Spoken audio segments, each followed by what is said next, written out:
உங்கள் அனைவருக்கும் ஆண்டவராகிய இயேசு கிறிஸ்துவின் நாமத்தினாலே வெற்றி வாழ்வு ரகபத் சபையின் சார்பாக கிறிஸ்துமஸ் நல்வாழ்த்துக்களை நாங்கள் தெரிவித்துக் கொள்கிறோம். இயேசு உங்களுக்காக பிறந்திருக்கிறார். உங்கள் வாழ்க்கையை மாற்றும்படிக்கு, பாவத்திலிருந்து தூக்கி எடுக்கும்படிக்கு ஆண்டவராகிய இயேசு கிறிஸ்து பிறந்திருக்கிறார். அவர் பிறப்பின் மூலமாய் மிகுந்த சந்தோஷம் இந்த உலகத்திலும் அவரை ஏற்றுக்கொள்கிற ஒரு வாழ்க்கையிலும் உண்டாகும். சரி, கர்த்தருடைய வார்த்தைக்கு நாம் செல்வோம். தானியேலின் புஸ்தகம் 3வது அதிகாரம் 29வது வசனத்தை நான் வாசிக்கிறேன். ஆதலால் ஷாத்ராக், மேஷாக், ஆபேத்நேகோ என்பவர்களுடைய தேவனுக்கு விரோதமாக தூஷண வார்த்தையை சொல்லுகிற எந்த ஜனத்தானும், எந்த ஜாதியானும், எந்த பாஷைக்காரனும் துண்டித்து போடப்படுவான். அவன் வீடு எருக்களமாக்கப்படும் என்று என்னாலே தீர்மானிக்கப்படுகிறது. இவ்விதமாய் ரட்சிக்கத்தக்க தேவன் வேறு ஒருவரும் இல்லை என்றான். இயேசு கிறிஸ்துவனுடைய பிறப்பை நாம் கொண்டாடி கொண்டிருக்கிறோம். பழைய ஏற்பாட்டிலே தானியேல் புஸ்தகத்திலே ஒரு அற்புதமான ஒரு சம்பவம் ஒன்று நடக்கிறது. நேபுகாத் நேச்சார் என்கிற ஒரு ராஜா தன்னுடைய சிலைகளை ஆங்காங்கே அவனுடைய தேசம் முழுவதும் நிறுத்திவிட்டு அதை எல்லாரும் வணங்க வேண்டும் என்று சொல்லி ஒரு ஆணையை போட்டு வணங்க சொல்லுகிறான். அந்த நேரத்தில் தேவனை மட்டுமே ஆராதிக்கிற எபிரேய வாலிபர்கள், இஸ்ரவேல் வம்சத்தாரை சார்ந்தவர்கள் அந்த தேசத்துக்குள்ள போயிருக்காங்க. பாருங்க, சில காரணங்களால அந்த தேசத்துக்குள்ள போக வேண்டிய ஒரு நிலை அவர்களுக்கு வந்தது. இந்த 4 வாலிபர்களை இங்க பார்க்கிறோம். தானியேல், ஷாத்ராக், மேஷாக், ஆபேத்நேகோ, இந்த 4 வாலிபர்கள் இந்த தேசத்தில் இருக்கிறார்கள். இதுல இவர்கள் இந்த ராஜா நிறுத்தின பொற்சிலையை வணங்குவதில்லை என்கிற ஒரு தீர்மானத்தில் அவர்கள் இருக்கிறார்கள். இதை 3வது அதிகாரத்துல நாம பார்க்க முடியும். ராஜா நிறுத்தின பொற்சிலையை நாங்க என்ன பண்ண முடியாது, வணங்க முடியாது அப்படின்னு சொல்றாங்க. வசனம் 17 பார்த்தீங்கன்னா அவங்க சொல்றாங்க, நீ ராஜாவினுடைய சிலையை வணங்கல்னா உனக்கு கொடுமையான தண்டனைகள் உனக்கு கொடுக்கப்படும் அப்படின்றாரு அந்த ராஜா. உடனே அந்த 4 வாலிபர்கள்ல 3 பேர், ஷாத்ராக், மேஷாக், ஆபேத்நேகோ சொல்றாங்க, பரவாயில்ல, என்ன தண்டனை கிடைச்சாலும் எங்களுக்கு பரவாயில்ல, நாங்க யெகோவா தேவனை தவிர வேற யாரையும் வணங்க மாட்டோம். அதுவும் போய் ஒரு ராஜாவை, அவருடைய சிலையை நாங்கள் வணங்க மாட்டோம் அப்படின்னு சொல்றாங்க. உடனே பயங்கரமான கோபம் அந்த ராஜாவுக்கு வருது. மறுபடியும் இன்னொரு முறை இன்ஸ்ட்ருமெண்ட்லாம் வாசிக்க சொல்றேன், ஒழுங்கா விழுந்து வணங்குங்க, இல்லைன்னா என் கையில இருந்து யாரும் உங்களை காப்பாற்ற முடியாது அப்படின்னு சொல்லி ரொம்ப கோபத்தோடு ஒரு சட்டத்தை அவன் பிறப்பிக்கிறான். என்ன சட்டம்னா, 7 மடங்கு அதிகமாக்கப்பட்ட, டெம்பரேச்சர் ஏற்றப்பட்ட ஒரு அக்கினி சூளையை உண்டு பண்ண சொல்றான். அந்த அக்கினி சூளையை 7 மடங்கு டெம்பரேச்சர் அதிகமாக்கி, இவர்கள் இந்த சிலையை வணங்கலைன்னா தூக்கி அவர்களை அதுக்குள்ள போட்டு எரித்து சாம்பலாக்கி விட வேண்டும் என்கிற ஒரு முடிவுக்கு அந்த ராஜா வந்துட்டான். மறுபடியும் இசைக்கருவிகள் வாசிக்கப்படுது. எல்லாரும் விழுந்து ராஜாவுடைய சிலைக்கு, பொற்சிலைக்கு நேராக விழுந்து வணங்குறாங்க. ஆனா இந்த 3 வாலிபர்களும் வணங்கவே இல்லை, அப்படியே நிற்கிறாங்க. ராஜாவுக்கு பயங்கர கோபம். ராஜா என்ன பண்ணிட்டாருன்னா அவர்களை தூக்கி அந்த சூளையிலே போட்டு விட்டார் என்று வேதவசனம் சொல்லுகிறது. 22வது வசனம், ராஜாவின் கட்டளை கடுமையாக்கப்பட்டிருந்தபடியினாலும் சூளை மிகவும் சூடாக்கப்பட்டிருந்ததினாலும் அக்கினி ஜுவாலையானது ஷாத்ராக், மேஷாக், ஆபேத்நேகோ என்பவர்களை தூக்கி கொண்டு போன புருஷரை கொன்று போட்டது. அந்த சூளை எந்த அளவுக்கு சூடா இருந்திருக்கும்னா, இந்த வாலிபர்களை தூக்கிட்டு போய் போன போர்ச்சேவகர்களை கொன்று விட்டது. அவங்க அந்த அக்கினியை பட்டு அவங்க செத்துட்டாங்க. பாருங்க, போனவனே செத்துட்டான்னா உள்ள போனவன் எப்படி இருப்பான் யோசித்து பாருங்க. ஆனா காரியம் அப்படியே மாறுதெல்லாம் நடக்குது. ராஜா உட்காந்துட்டு இருக்காரு, தேசத்தின் ஜனங்கள் எல்லாம் இருக்காங்க, தேசத்தினுடைய அதிபதிகள், மந்திரிமார்கள் எல்லாம் பார்த்துட்டு இருக்கிறாங்க. ஒரு கொடுமையான சட்டம் நிறைவேற்றப்படுகிறது. எல்லாருக்கும் ஒரு பயம் உண்டாகணும். இனி ராஜாவை யாரும் பகைச்சிக்க கூடாது. ராஜா சிலையை பார்த்தா கூட வணங்கணும். ராஜா இருந்தாலும் இல்லைனாலும் வணங்கிதான் ஆகணும். கட்டளை இருந்தாலும் இல்லைனாலும் ராஜா சிலையை பார்த்தாலே பயம் உண்டாகணும் அப்படின்ற மாதிரி ஒரு எண்ணத்தோடு ஒரு கொடுமையான சட்டம் நிறைவேற்றப்படுகிறது. அதனால எல்லாரும் தீவிரமாக உட்காந்து பார்த்துட்டு இருக்கும்போது ஒரு ஆச்சரியமான காரியம் நடக்குது. என்ன காரியம் நடக்குது? இவர்களை தூக்கிட்டு போய் போனவன் செத்து போயிட்டான். ஆனா உள்ள போட்டவங்க, இவங்க கதை ரொம்ப மோசமா இருக்குன்னு பார்த்தா வேதவசனம் சொல்லுகிறது. 23, ஷாத்ராக், மேஷாக், ஆபேத்நேகோ என்னும் அந்த 3 புருஷரும் கட்டுண்டவர்களாய் எரிகிற அக்கினி சூளையின் நடுவிலே விழுந்தார்கள். அப்பொழுது ராஜாவாகிய நேபுகாத் நேச்சார் பிரமித்து தீவிரமாய் எழுந்திருந்து தன் மந்திரிமார்களை நோக்கி, 3 புருஷரை அல்லவா கட்டுண்டவர்களாக அக்கினியில போடுவித்தோம் என்றான். அவர்கள் ராஜாவுக்கு பிரதியுத்தரமாக, ஆம் ராஜாவே என்றார்கள்.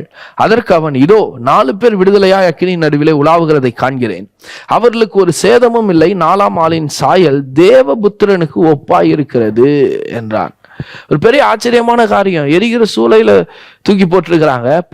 போனவன் செத்துட்டான். உள்ள போட்டவன் நிலைமை ரொம்ப மோசமா இருக்குன்னு எதிர்பார்த்தா உள்ள போட்ட 3 பேர் ரொம்ப விடுதலையா ஃப்ரீயா ஒரு ஏசி ஹாலில் சுத்திட்டு இருக்கிற மாதிரி சுத்திட்டு இருக்காங்க. சூளைக்கு நடுவில் ஜம்முன்னு நடந்து போயிட்டு இருக்கிறாங்க. ராஜாவுக்கு ஒரு பெரிய ஆச்சரியம். என்ன ஆச்சரியம்னா, போட்டது 3 பேர், ஆனா உள்ள வாக் போயிட்டு இருக்கிறது 4 பேர். 4 பேர் இருக்கிறாங்க. ராஜாவுக்கு பெரிய ஆச்சரியம். ராஜா கேட்கறான், 3 பேரை தானே போட்டோம், 4 பேர் இருக்கிற மாதிரி இருக்கே. அதுவும் அந்த 4வது ஆளுடைய சாயல் தேவகுமாரனுடைய சாயலுக்கு ஒப்பா இருக்குதே அப்படின்றான். ஏன் கிறிஸ்துமஸ் அன்னைக்கு இதை பேசுறேன்னா, ரொம்ப முக்கியமான ஒரு காரியம் பாருங்க. இதுல இருந்து சில காரியங்களை தேவன் நமக்கு வெளிப்படுத்துகிறார். பழைய ஏற்பாடு நிழலா இருக்கிறது, புதிய ஏற்பாடு நிஜமா இருக்கிறது. புதிய ஏற்பாட்டுல நடக்க போகிற காரியங்களை நிழலாட்டமாக தேவன் ஏற்கனவே பழைய ஏற்பாட்டிலே செய்து காண்பித்தார். அப்படிப்பட்ட ஒரு நிழலாட்டமான ஒரு சம்பவம் தான் நம் வாசித்த இந்த தானியேல் 3வது அதிகாரத்தில் இருக்கிற சம்பவம். இந்த 4வது ஆள் யார்? அவருடைய சாயல் எப்படி இருக்கான்? தேவகுமாரனுடைய சாயலாக இருக்கிறது. மத்தேயுல தான் இயேசு பிறந்தார்னு இல்லை, AD 1 தான் இயேசு பிறந்தாரு இல்லை. அவர் அதுக்கு முன்பாகவே இருக்கிறவர். ஆதியிலே வார்த்தை இருந்தது, அந்த வார்த்தை தேவனிடத்தில் இருந்தது, அந்த வார்த்தை தேவனா இருந்தது.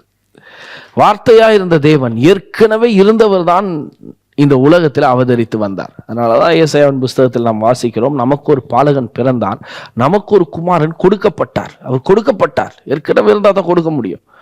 இருக்கிறவரை தான் தேவன் அவருடைய குமாரனை தமக்காக கொடுத்தார். இந்த குமாரன் நமக்காக இந்த பூமியில இறங்கி வந்தவர். எப்பேற்பட்ட பூமி இது? இந்த சூளையை போல இருக்கிற ஒரு பூமி இது.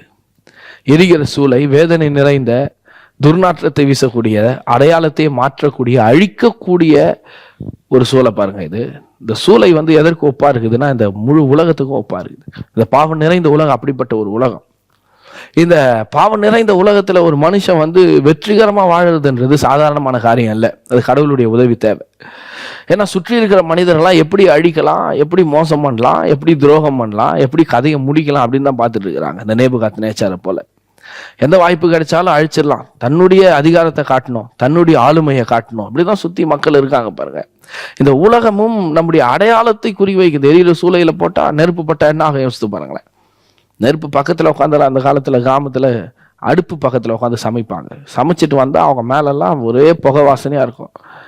யோசித்து பாருங்க, சூளைக்கு நடுவுல போட்டுருந்தா அவங்க நிலைமை என்னவா இருந்திருக்கும்? அவங்க மேல என்ன வாசனை வீசி இருக்கும்? அவங்களுடைய அடையாளம் எப்படி இருக்கும்? ஃபயர் பண்ணிக்கிறவங்கள பாக்குறோம், நம்ம ஃபயர் ஆக்சிடென்ட் மீட் பண்றவங்கள நம்ம பாக்குறோம். பாத்தீங்கன்னா அடையாளமே மாறிடும், தோல் மாறிடும், சதம் மாறிடும், கலர் மாறிடும், எல்லாமே மாறிடும் பாருங்க. இந்த அக்கினி சூளை அப்பேற்பட்டது, ஆளையும் ஒன்றும் இல்லாம ஆக்கக்கூடியது. ஆனால் வேத வசனம் சொல்லுது, அதிலிருந்து தேவன் அவர்களை விடுவித்தாராம். இந்த ராஜா நேபுகாத்நேச்சார் உட்காந்து பார்த்துட்டு இருக்கிறான். என்னடா இது, போட்டது 3 பேர், ஆனா 4 பேர் சுத்தறாங்களே, அவங்களுக்கு ஒன்றும் ஆகலையா? ஐயோ எம்மா கத்தி ஓடி வருவாங்கன்னு பார்த்தா, இல்லை எரிஞ்சு செத்துடுவாங்கன்னு பார்த்தா, 4 பேர் விடுதலையா உலாவுறாங்களே அப்படின்னு சொல்லி அந்த 4 பேரும் வெளியே வாங்கன்றான். வந்துடுங்க, வெளில வாங்க. வெளியில வந்தா 3 பேர், உள்ள போனா 4 பேர், வெளியில வந்தா 3 பேர்.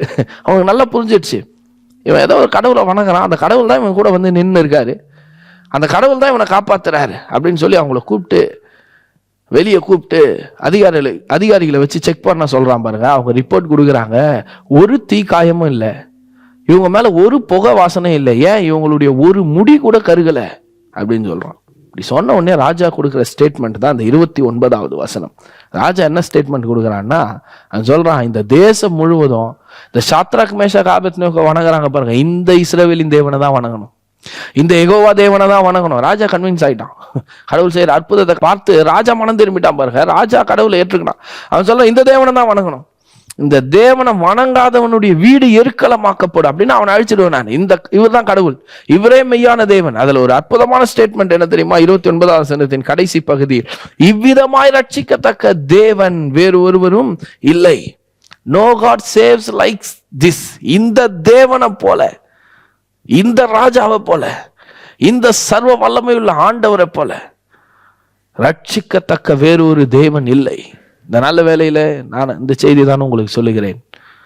No god save like this god. இந்த தேவனை போல ரட்சிக்கத்தக்க தேவன் இந்த அகில உலகத்திலே இல்லை.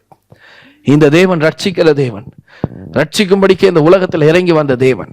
மத்தேயு 1வது அதிகாரம் 21வது வசனம் சொல்லுகிறது, பாவிகளை ரட்சிக்கிறதுக்கு இயேசு வந்தார். அவள் ஒரு குமாரனை பெறுவாள், அவருக்கு இயேசு என்று பெயரிடுவாயாக. ஏனென்றால் அவர் தமது ஜனங்களின் பாவங்களிலிருந்து அவர்களை ரட்சித்து விடுவிப்பார். ரட்சித்து விடுதலையாக்குகிற ஒரு கர்த்தர், பாவங்களை நீக்கி ரட்சிக்கிற ஒரு கர்த்தர்.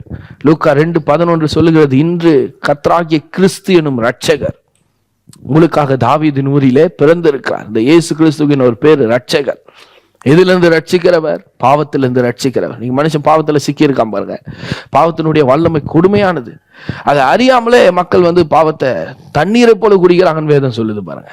பாவத்தை செய்து கொண்டே இருக்கிறாங்க. சகல விதமான தீமையினால் நிறைய பெற்றிருக்கிறாங்க. டெக்னாலஜிலாம் எந்த அளவுக்கு பெருகுதோ அந்த அளவுக்கு பாவம் பெருகி இருக்குது. எல்லாருக்கும் பாவம் செய்யறது சுலபம், அதனால ஒரு பிரச்சனை இல்லை அப்படின்ற மாதிரி மக்களுடைய மனம் யோசிக்கிறது. அது மட்டும் இல்லாம ஜனங்களுக்கு இன்னைக்கு சில சட்டங்களும் பாவம் செய்யறதுக்கு ரொம்ப லாபகமா மாறிவிட்டது. எத்தனை திருமணம் வேணாலும் பண்ணிக்கலாம், எப்போ வேணாலும் விவாகரத்து பண்ணிக்கலாம், அப்படிலாம் நிறைய காரியங்கள் நடக்குது. ஆனால் இந்த காலையில் நான் உங்களுக்கு ஒன்று சொல்லுகிறேன், பாவத்தின் சம்பளம் மரணம். பாவம் ரொம்ப மோசமானது. இந்த எரிகிற சூளையை போன்றது, வேதனை தரக்கூடியது, பயத்தை கொடுக்கக்கூடியது, அச்சுறுத்தக்கூடியது, வாழ்நாள் எல்லாம் துன்பப்படுத்தக்கூடியது, அடையாளத்தையே மாற்றக்கூடியது. இந்த பாவம் அடையாளத்தை மாற்றக்கூடியது. இந்த பாவத்தில் அநேகர் சிக்கி தவித்து கொண்டிருக்கிறார்கள். அவர்களை மீட்பதற்கு ரட்சகர் தேவை. அவர்களை மீட்டு எடுப்பதற்கு ரட்சகர் தேவை. மக்களுக்கு தெரியுது பாருங்க, நம்ம பாவத்தில் இருக்கிறோம்னு தெரியுது, இதுல இருந்து நம்மளை யாராவது மீட்கணும்னு தெரியுது, யாராவது காப்பாற்றணும்னு தெரியுது. இவங்க என்ன பண்றாங்க? இவங்களா எதையாவது ஒன்றை தேடி போறாங்க, எங்கேயாவது நடந்து போறாங்க, ஏதாவது மலைகளும் குன்றுகளையும் நோக்கி போகிறார்கள், அல்லது சில மனிதர்களை நம்பி போறாங்க, மகான்கள் முக்தி அடைந்தவர்கள் அப்படின்னு சொல்லி எதையோ பின்பற்றி மக்கள் போகிறார்கள்.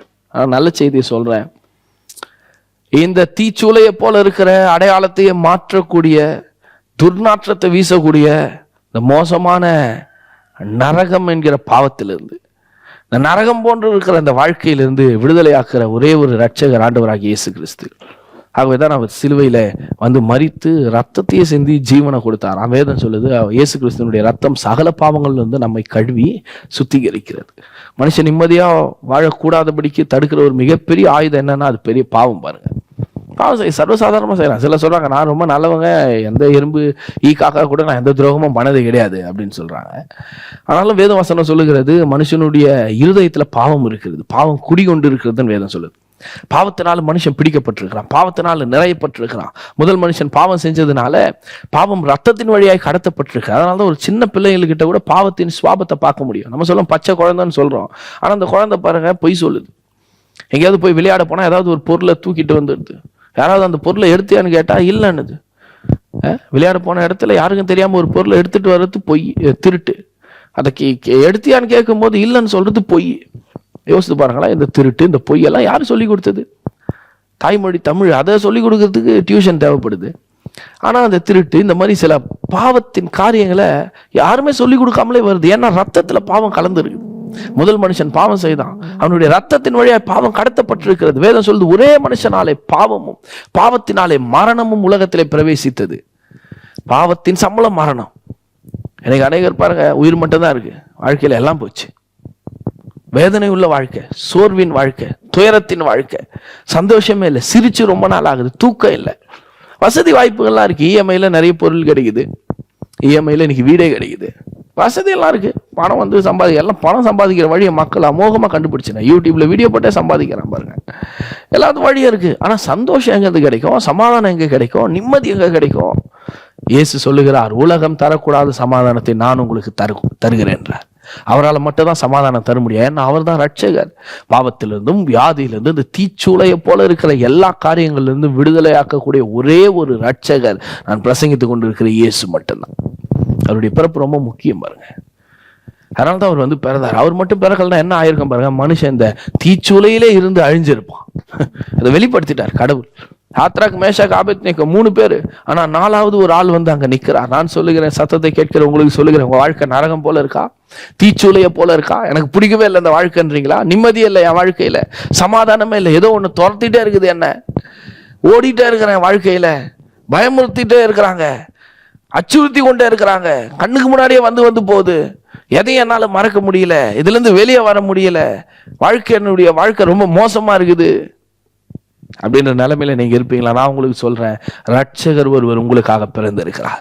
அந்த ரட்சகர் நீங்க இருக்கிற அந்த தீயில, நீங்க இருக்கிற அந்த அக்கினியில, நீங்க இருக்கிற அந்த தீச்சூளையில, நீங்க இருக்கிற அந்த நரகம் போன்று இருக்கிற அந்த வாழ்க்கையில உங்களோடு கூட வந்து, உங்களோடு கூடவே இருந்து அதிலிருந்து உங்களை காப்பாற்ற அவர் வல்லவராக இருக்கிறார். அவர் ஆயத்தமாக இருக்கிறார்.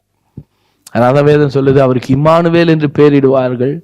இம்மானுவேல் என்பதற்கு தேவன் நம்மோடு இருக்கிறார் என்ற அர்த்தமா. கடவுளே மனுஷன் ஆனால் நம்மோடு இருக்கும்படிக்கு. எபிரேயர் 1வது அதிகாரத்தில் நாம் வாசிக்கிறோம், பிள்ளைகள் மாம்சத்தையும் ரத்தத்தையும் உடையவர்களாக இருக்கிறது போல அவரும் அவர்களை போல ஆனார். எதுக்கு? ஜீவ காலம் எல்லாம் மரண பயத்துல அடிமையா இருக்கிற யாவரையும் விடுதலை பண்ணும்படிக்கு அப்படி ஆனாராம். பயத்துல வாழ்க்கை அநேகருக்கு பயமா இருக்கு. எதிர்காலத்தை குறித்த நம்பிக்கையே இல்லை. என்ன நடக்குமோ, நல்லது நடந்தா கூட சந்தேகமா இருக்கு அவங்களுக்கு.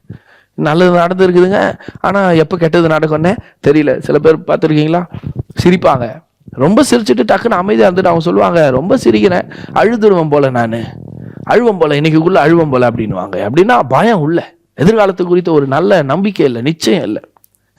அப்படிப்பட்ட பயத்தில் இருக்கிறவர்களை, வியாதி குறித்து பயம், டாக்டர் சொன்ன ரிப்போர்ட்டை குறித்த பயம், பிள்ளைகளை குறித்த பயம், பயத்தில் இருக்கிறவர்களை விடுதலை ஆக்கும்படிக்கு நம்ம வீட்டில் பிறக்கிற ஒரு குழந்தைய போல ரத்தமும் சதையுமா இயேசு பிறந்தாராம். பயத்திலிருந்து விடுதலையாக்க மட்டுமில்ல, மரணத்திலிருந்து விடுதலையாக்க.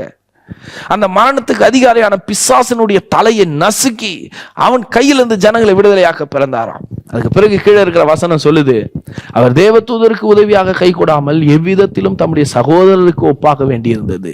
தட் மீன்ஸ் அவர் கடவுளாகவே தேவலோகத்திலேயே தேவதூதர்கள் புடைசூழ அவர் உட்கார்ந்துட்டு இருக்கிறத விரும்பலையா, அவர் நம்மிலே ஒருவராக மாறும்படிக்கு விரும்பினாராம். நம்மில்ல ஒருவராக. எந்த கடவுளுக்கு அந்த மாதிரி இருக்கு? இந்த இந்திய தேசத்துல பல கடவுளை மக்கள் உருவாக்கி வச்சிருக்கிறாங்க. பல கடவுள் வழக்கம் இந்த பூமியில இருக்குது, இந்த குறிப்பா இந்த இந்திய தேசத்துல இருக்குது. ஆனா இப்படிப்பட்ட ஒரு கடவுளை நீங்க பார்க்கவே முடியாது. இவர் தான் கடவுள். நீ தெரிஞ்சு வச்சுக்கிறதெல்லாம் சாமி இல்லை, இதுதான் சாமி. இந்த சாமி நம்மில்ல ஒருவரா இருக்கிற சாமி, நம்ம ஏற்றுக்கொள்ளுகிற சாமி. நாம இருக்கிற அந்த நரக வாழ்க்கையில, நரக அக்கினியில நம்ம நடுவுல நின்று நம்ம கூடவே இருந்து நம்மை காப்பாற்றி, நம்மை ரட்சித்து, நம்மை தூக்கி எடுக்கக்கூடிய ஒரு நல்ல சாமி. நீ தீட்டுள்ளவன், நீ தீண்ட தகாதவன், நீ என் கிட்டலாம் வர தேவையில்ல, நீங்க நிக்க கூடாது, உன் ஜாதி வேற, அப்படி சொல்லி ஒதுக்கி வைக்கிற சாமி கிடையாது. அதான் மனுஷன் அவன் கற்பனையில தோணுனதை உருவாக்கிட்டான் பாருங்க. கடவுள்னா அப்படி இருக்க முடியாது. சொன்னாங்க முன்னோர்கள், ஒன்றே குலம் ஒருவனே தேவன் சொன்னாங்க. ஒன்றே குலம் ஒருவனே தேவன். வேதம் சொல்லுது, தேவன் ஒருவரே, தேவனுக்கும் மனுஷனுக்கும் மத்தியஸ்தர் ஒருவரே, மனுஷனாகிய இயேசு அவரே. அவர்தான் தேவன். இந்த ஒன்றே தேவன், ஒன்றே குலம் ஒருவனே தேவன். யார் அந்த ஒரே தேவன்? இந்த சரித்திரம் முழுக்க நீங்க பாருங்க, ஒரே தேவன் ஆண்டவராகிய இயேசு கிறிஸ்து. ஒரே தேவன், ஒன்றான மெய் தேவன். அவரை ஏற்றுக்கொள்ளுங்கள், அவரை நம்புங்கள், அவரை விசுவாசிங்கள். இருதயத்தை திறந்து இயேசுவே எனக்குள்ளே வாரும், என் வாழ்க்கையை மாற்றுன்னு சொல்லுங்க. அவருக்கு ஒரு அழைப்பு கொடுங்க. உங்க வாழ்க்கை அற்புதமாய் மாற்ற அவர் வல்லவராக இருக்கிறார். நீங்க இருக்கிற நரகத்தில் அவர் அங்கிருந்து உங்களை தூக்க அவர் ரெடியா இருக்கிறார். நீங்க இருக்கிற தீச்சூளைய போல இருக்கிற அந்த வாழ்க்கைக்கு நடுவே நின்று உங்களை தூக்கி எடுக்க அவர் வல்லவராக இருக்கிறார். No God saves like this God. இந்த தேவனை போல ரட்சிக்கத்தக்க வேறொரு தேவன் இல்லை. இவரை மாதிரி ரட்சிக்கிற ஒரு தேவன் கிடையவே கிடையாது. எல்லாம் ஒதுக்கி வைக்கிறது தான் மனுஷன் உண்டு பண்ணதெல்லாம். ஒதுக்கி வைக்கும், தள்ளி வைக்கும், புறந்தொல்லும். ஆனா இந்த தேவன் அப்படிப்பட்டவர் கிடையவே கிடையாது. யோவான் 3:17 சொல்லுகிறது, தேவன் உலகத்தை ஆக்கினைக்குள்ளாக தீர்க்கும்படி தம்முடைய குமாரனை அனுப்பாமல் அவராலே உலகம் ரட்சிக்கப்படுவதற்காகவே அவரை உலகத்துக்கு அனுப்பினார். தேவன் தம்முடைய குமாரனாகிய இயேசுவை இந்த உலகத்துக்கு அனுப்பினது நோக்கம் என்ன தெரியுமா? தண்டிக்கும்படி இல்லை, குற்றப்படுத்தும்படி இல்லை, நீ பாவின்னு சொல்லி ஒதுக்கி வைக்கும்படி இல்லை. பாவத்தில் இருக்கிறவனையும், மோசமான காரியங்கள் இருக்கிறவனையும், வியாதியில் இருக்கிறவனையும், அந்த நரக அக்கினியில் இருக்கிறவனையும் தூக்கி எடுக்கும்படிக்கு, அவனை மன்னித்து, அவனை கழுவி, அவனை சுத்திகரித்து பரிசுத்தவனாக, வெற்றி உள்ளவனாக, ஜெயம் உள்ளவனாக, மகிழ்ச்சி உள்ளவனாக மாற்றும்படிக்கு, அதுக்காக தான் தேவன் தம்முடைய குமாரன் அனுப்பினாராம். பாருங்க, மனுஷனுக்கு எல்லாம் இருந்தாலும் சந்தோஷம் இல்லை. மனுஷன் மகிழ்ச்சியா இருக்கிற மனுஷன் குறைவு. அதனால தான் ஹார்ட் அட்டாக் அதிகமாயிடுச்சு, வியாதி அதிகமாயிடுச்சு. எந்த மூலையில ஹாஸ்பிட்டல் திறந்தாலும், சும்மா ஒரு கிளினிக் திறந்தா கூட நிரம்புது கூட்டம். ஏன்னா முழுக்க வியாதியும் பலவீனமோ. மனுஷன் சந்தோஷமா இல்லை, சந்தோஷமா இருக்கிற மாதிரி காட்டிக்கிறாங்க. அதுக்கு தான் நிறைய ஆப் எல்லாம் தேவைப்படுது. சோசியல் மீடியா எல்லாம் போஸ்ட் போடும்போது பாருங்க, ஃபேஸ்புக், இன்ஸ்டாகிராம் எல்லாம் போடும்போது பாருங்க, ஃபில்டர் யூஸ் பண்றாங்க. நிறைய விஷயம் யூஸ் பண்றாங்க ஜனங்க. ஏன்னா எல்லாம் வந்துடுச்சு பாருங்க. சந்தோஷமா இருக்கணும்னு எல்லாம் விரும்புறாங்க. நான் நல்லா இருக்கணும், நான் நல்லா சூப்பரா இருக்கணும், என் ஸ்கின் க்ளோ ஆகணும், நான் சந்தோஷமா இருக்கணும். ஆனா இருக்க முடியல. அதுக்கு சில ஆப் தான் அந்த வழியெல்லாம் பண்ணி காட்டுது. எப்படி பாருங்க. ஆனால் ரட்சகர் உள்ள வரும்போது அந்த நரக சூளையிலிருந்து, அந்த தீச்சூளையிலிருந்து அவர் வெளியே கொண்டு வர, அதுல இருந்து மனுஷன் வெளியே வரும்போது உள்ளம் சமாதானம் அடையுது, உள்ள சந்தோஷம் அடையுது, ஒரு புதிய நம்பிக்கை வருது. அந்த அனுபவம் உங்களுக்கு இருக்கா? இயேசுவை ஏற்றுக்கொள்ளும் போது, இயேசு முதல் முறை அவங்களை சந்திக்கும் போது, இயேசுவை நீங்கள் ஏற்றுக்கொள்ளும் போது உள்ள ஒரு தைரியம் உண்டாகுங்க. பயம்லாம் நீங்க, ஒரு பெரிய சந்தோஷம் உண்டாகும், உள்ள அற்புதமான மாற்றம் நடக்கும். செத்துடுவோன்ற பயம் போயிடும், வாழலான்ற எண்ணம் வந்துடும், ஜெயிக்கலாம், மேல வரலான்ற எண்ணம் வந்துடும். இதான் ரட்சிப்பு கொடுக்கிற ஒரு பெரிய சமாதானம்.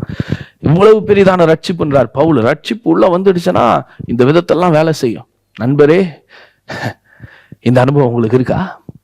இந்த அனுபவம் உங்களுக்கு தேவை. இருதயத்தை திறந்து இயேசுவை நீங்கள் ஏற்றுக்கொள்ளுங்கள். உங்கள் வாழ்க்கையை மாற்ற அவர் வல்லவராயிருக்கிறார். அப்ப இந்த தேவன் ரட்சிக்கிற தேவன், மனுஷனை ரட்சிக்கும்படிக்கு இந்த பூமியில இறங்கி வந்தார். எதுல இருந்து ரட்சிக்கிறார்? பாவத்திலிருந்து மனுஷனை அவர் ரட்சிக்கிறார். ரோமருக்கு எழுதின நிருபம் 8வது அதிகாரம் 3வது வசனத்திலிருந்து வாசிக்கிறேன். அது எப்படி எனில், மாம்சத்தினாலே பலவீனமாயிருந்த நியாயப்பிரமாணம் செய்யக்கூடாததை தேவனை செய்யும்படிக்கு தம்முடைய குமாரனை பாவ மாம்சத்தின் சாயலாகவும் பாவத்தை போக்கும் பலியாகவும் அனுப்பி மாம்சத்திலே பாவத்தை ஆக்கினைக்குள்ளாக தீர்த்தார். பாருங்க, மனுஷன் பாவத்தில் இருக்கான், பாவத்திலிருந்து விடுதலை ஆக்கும்படிக்கு ரட்சகர் தேவை. யோபு அந்த காலத்திலே அவரு ஒரு ஏக்கம் அவருக்குள்ள இருந்தது. கடவுள் ரொம்ப பரிசுத்தர், நான் பாவியா இருக்கிறேன், நான் கடவுள்கிட்ட போனேன்னா பாவம் பெரிய தடையா இருக்கு, கடவுள் என்கிட்ட வரணும்னாலும் பாவம் தடையா இருக்கு, எங்க 2 பேருக்கும் நடுவுல நின்று யாராவது ஒருவர் மத்தியசம் பண்ணி எங்களை சேர்த்து வச்சா நல்லா இருக்குமே அப்படின்னு யோபு கதறுகிறத நம்ம பார்க்கலாம். ஐயோ, எங்களுக்கு ஒரு மத்தியஸ்தன் இல்லையே. எபிரேய புஸ்தகத்துல வாசிக்கிறோம், இயேசு நம்முடைய மத்தியஸ்தராக இருக்கிறார். தேவனுக்கும் மனுஷனுக்கும் நடுவே நின்று தேவனையும் மனுஷனை இணைக்கிற ஒரு பெரிய பாலமாக இயேசு கிறிஸ்து இருக்கிறார். அதான் வேத வசனம் சொல்லுகிறது பாருங்க. ரோமர் 8:3 சொல்லுது, தம்முடைய குமாரனை பாவ மாம்சத்தின் சாயலாகவும் பாவத்தை போக்கும் பலியாகவும் அனுப்பினார். இயேசு எடுத்த அவதாரம் பாவ மாம்சத்தின் சாயல். எல்லாருமே நல்லா இருக்கணும்னு தான் நினைக்கிறாங்க. யாருமே மோசமான ஒரு அவதாரம் எடுக்கணும்னு நினைக்கிறது இல்லை. எல்லாத்துல சர்ச்சில் கூட ஒரு டிராமாலாம் போடும்போது யாருக்காவது கொஞ்சம் மோசமான ஒரு பிச்சைக்காரன் கேரக்டர், கொஞ்சம் ஒன்றும் இல்லாத வியாதியஸ்த கேரக்டர் கொடுத்தா அதுக்கு முன்னாடி வந்து நான் பண்றேன்னு சொல்றவங்க ஒருத்தர் கூட கிடையாது. எல்லாம் நல்லா இருக்கணும், ஹீரோவா இருக்கணும். அதனாலதான் இந்த சோசியல் மீடியா, இப்ப நான் சொன்ன மாதிரி சில ஆப் எல்லாம் மக்கள் யூஸ் பண்ணும்போது, போஸ்ட் எல்லாம் போடும்போது, இன்ஸ்டாகிராம்ல எல்லாம் போஸ்ட் எல்லாம் போடும்போது தாங்களை நல்லா காட்டிக்க விரும்புறாங்க. யாருமே தாங்களை ஒண்ணும் இல்லாம ஏழையா காட்டிக்க விரும்பல, இருக்கிறதையும் காட்டிக்க விரும்பல, தன்னை சூப்பரா காட்டிக்க விரும்புறாங்க. சில ஆட்கள்லாம் போடுவாங்க பாருங்க, அவங்க இங்கதான் எங்கேயாவது இருப்பாங்க கிராமத்துல, ஆனா அவங்க போடுவாங்க ஃபாரின்ல இருக்கிற மாதிரி போடுவாங்க. ஏன்னா தன்னை நல்லா காட்டிக்கணும்னு விரும்புறாங்க. யாருமே கீழே இருக்கணும், கீழே ஒரு மாதிரி இருக்கணும்னு காட்டிக்க விரும்பல. ஆனா இந்த தேவன் பாருங்க, தேவாதி தேவன், கர்த்தாதி கர்த்தர், அண்ட சராச்சரத்தையும் படைத்த ஆண்டவர், அவர் ஒரு அவதாரம் எடுக்கிறார். என்ன அவதாரம்? பாவ மாம்சத்தின் சாயல், தாழ்மையின் ரூபம், அடிமையின் ரூபம் எடுத்து மனுஷ சாயல் ஆனார்னு வேதம் சொல்லுது. ஏன்னா அவர் நம்மை போல நம்மில் ஒருவராக மாறினால்தான் நம்மை மீட்க முடியும், நம்மை ரட்சிக்க முடியும். ரட்சகர் எதிலிருந்து ரட்சிக்கிறார்? பாவத்திலிருந்து ரட்சிக்கிறார். அந்த பாவத்திலிருந்து ரட்சிப்பதற்கு அவர் என்ன பண்றாரு? தேவ குமாரனாக இறங்கி வருகிறார். பாவ மாம்சத்தின் சாயல் எடுக்கிறார். அடிமையின் ரூபத்தை எடுத்து மனுஷ சாயலாகி மனுஷனுடைய பாவத்தை சிலுவையில தன்மேல் போட்டுக்கொண்டு கடைசி சொட்டு ரத்தத்தையே சிந்தி மரித்து ஜீவனை கொடுக்கிறார். எவ்வளவு பெரிய அற்புதமான ஒரு காரியம் பாருங்க. கடவுளை இறங்கி வந்து இதெல்லாம் செய்யறார். யோபு தவிர, யோபு கூட வந்து மத்தியஸ்தன் வேணும் தான் கேட்டார தவிர, யோபு மட்டும் இல்ல, வேற யாருமே எங்களுக்காக கடவுள் இறங்கி வந்தா நல்லா இருக்குமே, கடவுள் வந்து எங்களுக்காக ரத்தம் சிந்தினா நல்லா இருக்குமே, கடவுள் எங்களுக்காக மரிச்சா நல்லா இருக்குமேன்னு ஒருவர் கூட கேட்டது இல்லை. அந்த அறிவே எந்த மனுஷனுக்கும் இல்லை. அவ்வளவு தூரம் தோணாது. கடவுள் இறங்கி வந்துதான் என்ன மீட்க முடியும்ன்ற உணர்வே ஜனங்களுக்கு இல்லை பாருங்க. ஆனால் கடவுளே தம்முடைய குமாரனை அனுப்பினார். ஏன்னா வேதம் சொல்லுது, இவ்வளவாய் தேவன் அன்பு கூர்ந்தார். அந்த அளவுக்கு உலகத்தை தேவன் நேசிக்கிறார். சத்தத்தை கேட்கிற உங்களுக்கு சொல்ற, தேவன் உங்களை நேசிக்கிறார். உங்களை மீட்டெடுப்பதற்காக தான் தம்முடைய குமாரனை இந்த உலகத்தில் அனுப்பினார். அந்த தேவ குமாரன் அடிமையின் ரூபம் எடுத்து பாவ மாம்ச சாயல் ஆனது உங்களையும் என்னையும் மீட்பதற்காக தான். இந்த தீச்சூளையில் நீங்க இருக்க வேண்டிய அவசியம் இல்லை. இந்த நரகத்துக்கு நீங்க போக வேண்டிய அவசியம் இல்லை. இந்த பாவத்திலே நீங்க சிக்கி கொண்டு இருக்க தேவையில்லை. உங்க வாழ்க்கை இப்படியே மோசமா இருக்க வேண்டிய அவசியமே இல்லை. உங்களுக்காக ஒரு இரட்சகர் வந்து பிறந்திருக்கிறார். உங்களை மீட்பதற்காக, உங்களுக்கு சமாதானத்தை சந்தோஷத்தை கொடுப்பதற்காக, உங்க வாழ்க்கையை மாற்றி உங்கள் தலையை உயர்த்துவதற்காகவே இந்த இரட்சகர் வந்து பிறந்திருக்கிறார். நீங்க கேட்கலாம், இந்த இரட்சகரை நான் எப்படி அறிந்து கொள்றது? இந்த இரட்சகர் மூலமா எப்படி ரட்சிப்பு பெறுவது? வேதவசனம் சொல்லுகிறது. ரோமர் 10வது அதிகாரம் 7 வாசிக்கிறேன். அல்லது கிறிஸ்துவை மரித்தோரிலிருந்து ஏறி வர பண்ணும்படி பாதாளத்துக்கு இறங்குகிறவன் யார் என்று உள்ளத்திலே சொல்லாதிருப்பாயாக என்று சொன்னதும் அன்றி, இந்த வார்த்தை உனக்கு சமீபமாயும் வாயிலும் உன் இருதயத்திலும் இருக்கிறது என்றும் சொல்லுகிறது. இந்த வார்த்தை நாங்கள் பிரசங்கிக்கிற விசுவாசத்தின் வார்த்தையே. என்னவென்றால், கர்த்தராகிய இயேசுவை நீ உன் வாயினாலே அறிக்கையிட்டு தேவன் அவரை மரித்தோரிலிருந்து எழுப்பினார் என்று உன் இருதயத்தில் விசுவாசித்தால் ரட்சிக்கப்படுவாய். நீதி உண்டாக இருதயத்தில் விசுவாசிக்கப்படும், ரட்சிப்புண்டாக வாயினாலே அறிக்கை பண்ணப்படும். அவரை விசுவாசிக்கிறவன் எவனோ அவன் வெட்கப்படுவதில்லை என்று வேதம் சொல்லுகிறது. யூதன் என்றும் கிரேக்கன் என்றும் வித்தியாசமே இல்லை, எல்லாருக்கும் கர்த்தரானவர் தம்மை தொழுது கொள்ளுகிற யாவருக்கும் ஐஸ்வர்ய சம்பன்னராயிருக்கிறார். ஆதலால் கர்த்தருடைய நாமத்தை தொழுது கொள்ளுகிற எவனும் ரட்சிக்கப்படுவான். இந்த சாத்ரக் மேஷக் ஆபேத்நேகோவை சூளையில போட்டாங்க இல்லையா? 4 பேரா உலாவுறாங்க. 4வது ஆள் தேவகுமாரனுடைய சாயலுக்கு ஒப்பா இருக்கு. ஏன் தேவகுமாரன் அங்க இறங்கி வந்தாரு? ஏன்னா தானியேல் 3வது அதிகாரம் 17வது வசனத்துல சாத்ராக் மேஷக் ஆபேத்நேகோ சொல்றாங்க, நாங்கள் ஆராதிக்கிற எங்கள் தேவன் எங்களை தப்புவிக்க வல்லவரா இருக்கிறார். கர்த்தரை தொழுது கொள்றாங்க, கர்த்தரை ரட்சிக்கிறாங்க. ராஜா என்ன சொல்றான்? என் சிலையும் வணங்குங்க, அதை தொழுது கொள்ளுங்க. இவன் சொல்றான், இல்ல இல்ல, மேல ஒரு தேவன் இருக்கிறார், எல்லாத்தையும் படைத்த ஒரு தேவன் இருக்கிறார், ரட்சிக்கிற ஒரு தேவன் இருக்கு, அவரை மட்டும் தான் தொழுது கொள்வேன், அவரை மட்டும் தான் வணங்குவேன், அவரை மட்டும் தான் ஆராதிப்பேன். தொழுது கொள்வேன்னா என்ன அர்த்தம்? நான் அவரை தான் ஏற்றுக்கொண்டு இருக்கிறேன், அவருக்கு மட்டும்தான் நான் அடிப்பணிவேன், அவருக்கு முன்பாக மட்டும்தான் குனிவேன், ஏன்னா அவர் தான் என்னுடைய தேவன். அவர்கள் அவரை ஆராதித்ததுனால, அவரை தொழுது கொண்டதுனால, அவர் உண்மையா ஏற்றுக்கொண்டிருந்ததுனால அந்த தீச்சூளையிலிருந்து அவங்களை காப்பாற்றினார். வேதவசனம் அதை தான் சொல்லுது, கர்த்தருடைய நாமத்தை தொழுது கொள்ளுகிற எவனும் ரட்சிக்கப்படுவான். இயேசு கிறிஸ்துவை ஏற்றுக்கொள்ளுகிற யாரும், இயேசு கிறிஸ்துவை அண்டிக் கொள்ளுகிற யாரும், அவரை நம்பி, யோவான் 1வது அதிகாரம் 12வது வசனம் சொல்லுகிற, அவருடைய நாமத்தின் மேல் விசுவாசம் உள்ளவர்களாய் அவரை ஏற்றுக்கொண்டவர்கள் எத்தனை பேர்களோ அத்தனை பேர்களும் அவருடைய பிள்ளைகள் ஆகும்படிக்கு அதிகாரம் கொடுக்கிறார். நான் சொல்றேன், இன்றைக்கு இயேசு கிறிஸ்துவை ஏற்றுக்கொள்ளும் போது அந்த ரட்சகர் உங்களுக்கு ரட்சிப்பை கொடுக்கிறவராக இருக்கிறார். அவரை ஏற்றுக்கொள்ளணும், உள்ளத்தை திறந்து அவரை ஏற்றுக்கொள்ளணும்.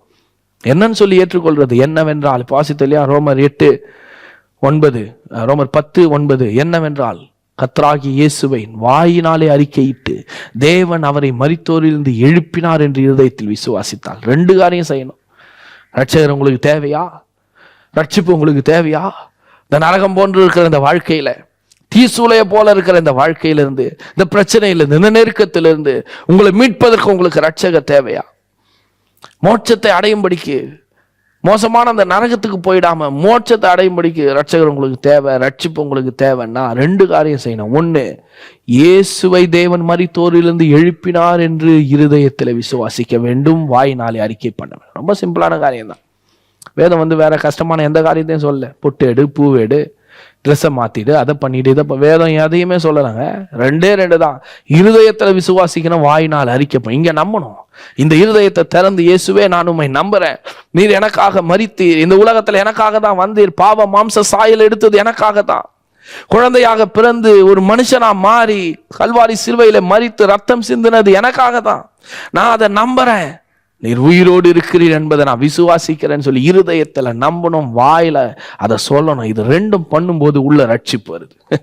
வெளியில அந்த மாற்றமும் நடக்காது, ஆனா உள்ள எல்லாமே மாறிடும். உள்ள ஒரு பெரிய நம்பிக்கை வரும், உள்ள ஒரு பெரிய தைரியம் வரும், உள்ள ஒரு பெரிய சமாதானம் உண்டாகும். இந்த ரட்சிப்பு கொடுக்கிற காரியம். அதுக்கப்புறம் பாருங்க, சுத்தி நடக்கிறதெல்லாம் எல்லாம் மாறிடும். ஒன்னொன்னா எல்லாம் மாற ஆரம்பிக்கும்.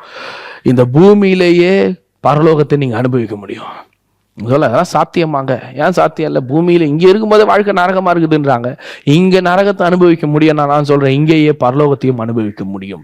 அப்படிப்பட்ட ஒரு நல்ல வாழ்க்கையை தருகிறவர் தான் ஆண்டவராகிய இயேசு கிறிஸ்து. அவரை தொழுது கொள்ளுங்கள், அவரை ஏற்றுக்கொள்ளுங்கள். அவரை ஏற்றுக்கொள்ளுகிற அத்தனை பேரையும் அவருடைய பிள்ளைகள் ஆக்குகிறாராம். ஆமா, இந்த தேவனை மாதிரி வேற தேவன் கிடையாதுங்க. அவர் தள்ளிய வைக்கிறது இல்லை, யாரையும் அவனே இவனே அப்படின்னு கூப்பிடுறவனும் கிடையாது. எல்லாரையுமே பிள்ளை ஆக்கி கொள்ளுகிறவர். கிறிஸ்தவன் என்பது என்ன தெரியுமா? Relationship with god. தேவனோடு இருக்கிற ஒரு உறவு. கடவுள் உறவை தான் எதிர்பார்க்கிறார். சடங்கு இல்லை, மத காரியங்கள் இல்லை, கடவுளோடு இருக்கிற உறவு. நிறைய பேர் கிறிஸ்தவங்களா இருக்கிறாங்க, ஆனா அவர்களுக்கு கடவுளோடு உறவு இருக்கான்னு யோசித்து பாருங்க. கிறிஸ்தவனா இருக்கிறது பெரிய காரியம் இல்லை, கடவுளோடு உறவுல இருக்கிறது தான் ரொம்ப முக்கியமான காரியம். நீங்க அவரோடு பேசுறதும், அவர் உங்களோடு பேசுறதும், அவருக்கு பிரியமா நீங்க நடந்துக்கிறதும், அவரை மகிமைப்படுத்தும்படி நீங்க ஒரு வாழ்க்கை வாழறதும், இதுதான் கடவுளோடு கூட இருக்கிற உறவு. நான் கேட்கிறேன், அந்த உறவு உங்களுக்கு இருக்கிறதா? அந்த உறவுக்குள்ள நீங்க இருக்கிறீங்களா? இல்லை நாங்கள் கிறிஸ்டியனுங்க, பிறந்ததில்லை கிறிஸ்டியனு, காலாகாலமாக கிறிஸ்டியனு, பரம்பரையாக கிறிஸ்டியனு, கிறிஸ்டியன்ற டைட்டிலில் போயிட்டு இருக்கிறீங்களா? இல்லை கடவுளோடு கூட உறவு உங்களுக்கு இருக்குதா? டைட்டில் ஒன்றுமே பண்ணாது. கிறிஸ்டியன் குடும்பத்தில் பிறந்துட்டேன் நாங்கள் காலாகாலமாக கிறிஸ்தவங்க, எங்கள் வீடே சர்ச்சுக்கு பக்கத்தில் தாங்க, அதெல்லாம் வாழ்க்கை மாற்றிடாது, அதெல்லாம் மோட்சத்தை கொடுத்துடாது, அதெல்லாம் சந்தித்து கொண்டு இருக்கிற இந்த அக்கினி போன்ற வாழ்க்கையிலிருந்து விடுதலை தராது. தேவனோடு கூட இருக்கிற உறவு, இருதயத்தை திறந்து அவரை விசுவாசித்து, அவர் எனக்காக தான் வந்தார், எனக்காக தான் பிறந்தார், எனக்காக தான் மரித்தார், அவர் சிந்தின ரத்தம் என்னை கழுவும், அவர் தான் என்னுடைய ரட்சகர், நீ இருதயத்தை திறந்து விசுவாசித்து அவரை ஏற்றுக்கொண்டு வாயை திறந்து, ரட்சகரே இயேசுவே எனக்கு உதவி செய்யும், என்னை மன்னியும், உங்களுடைய பிள்ளையா ஏற்றுக்கொள்ளும் என்று சொல்லி ஒரு அழைப்பு அவருக்கு கொடுத்து பாருங்க. இந்த ரட்சகர் உங்களை ரட்சிக்க வல்லவராக இருக்கிறார். No god saves like this god. இந்த தேவனை போல ரட்சிக்கிற தேவன் ஒருவரும் இல்லை. இந்த உலகத்துல ரட்சிப்பு அடையணும்னா, முக்தி அடையணும்னா எதையோ பண்ணணும்னு இந்த உலகம் சொல்லுது. அதெல்லாம் மனுஷன் உண்டு பண்ணின வழிகள். ஆனா மெய்யான தேவன் ஒன்னே ஒன்று தான் சொல்றாரு, என்னை நம்பு, என்னை விசுவாசி, என்னை கூப்பிடு. கர்த்தருடைய நாமத்தை தொழுது கொள்கிறவன், கர்த்தருடைய நாமத்தை கூப்பிடுகிறவன், கர்த்தாவே இயேசுவே எனக்கு உதவி செய்யன்னு சொல்லி அவரை அழைக்கிற எந்த மனுஷனும் ரட்சிக்கப்படுகிறான். ரட்சிப்பை தேவன் அவனுக்கு கொடுக்கிறார். இந்த காலையில உங்களையும் ரட்சிக்கும்படிக்கு ஆண்டவர் அழைக்கிறார். உங்களுக்கு இந்த ரட்சிப்பு தேவை, உங்களுக்கு இந்த ரட்சகர் தேவை. உங்களை ரட்சிக்க கர்த்தர் விரும்புகிறார். இந்த நரக சூளையை போல, அக்கினி சூளையை போல இருக்கிற அந்த வாழ்க்கையிலிருந்து, இந்த போராட்டங்கள்ல இருந்து, அந்த நெருக்கத்திலிருந்து, அந்த வியாதியிலிருந்து ரட்சிக்கும்படிக்கு உங்களுக்காக பிறந்த தேவன் உங்களை அழைக்கிறார். இருதயத்தை திறந்து இயேசுவை ஏற்றுக்கொள்ளுங்கள், உங்கள் வாழ்க்கை அற்புதமாய் மாறும். உங்களுக்காக ஜெபிக்கிறேன். நல்ல பிதாவே, இந்த கிறிஸ்துமஸ் நாள்ல இந்த வார்த்தைகளை கேட்ட ஒவ்வொருவரை ஆசீர்வதிக்கிறோம். ஒரு மனுஷனும் கெட்டு அழிந்து போவது உமக்கு சித்தம் இல்லை.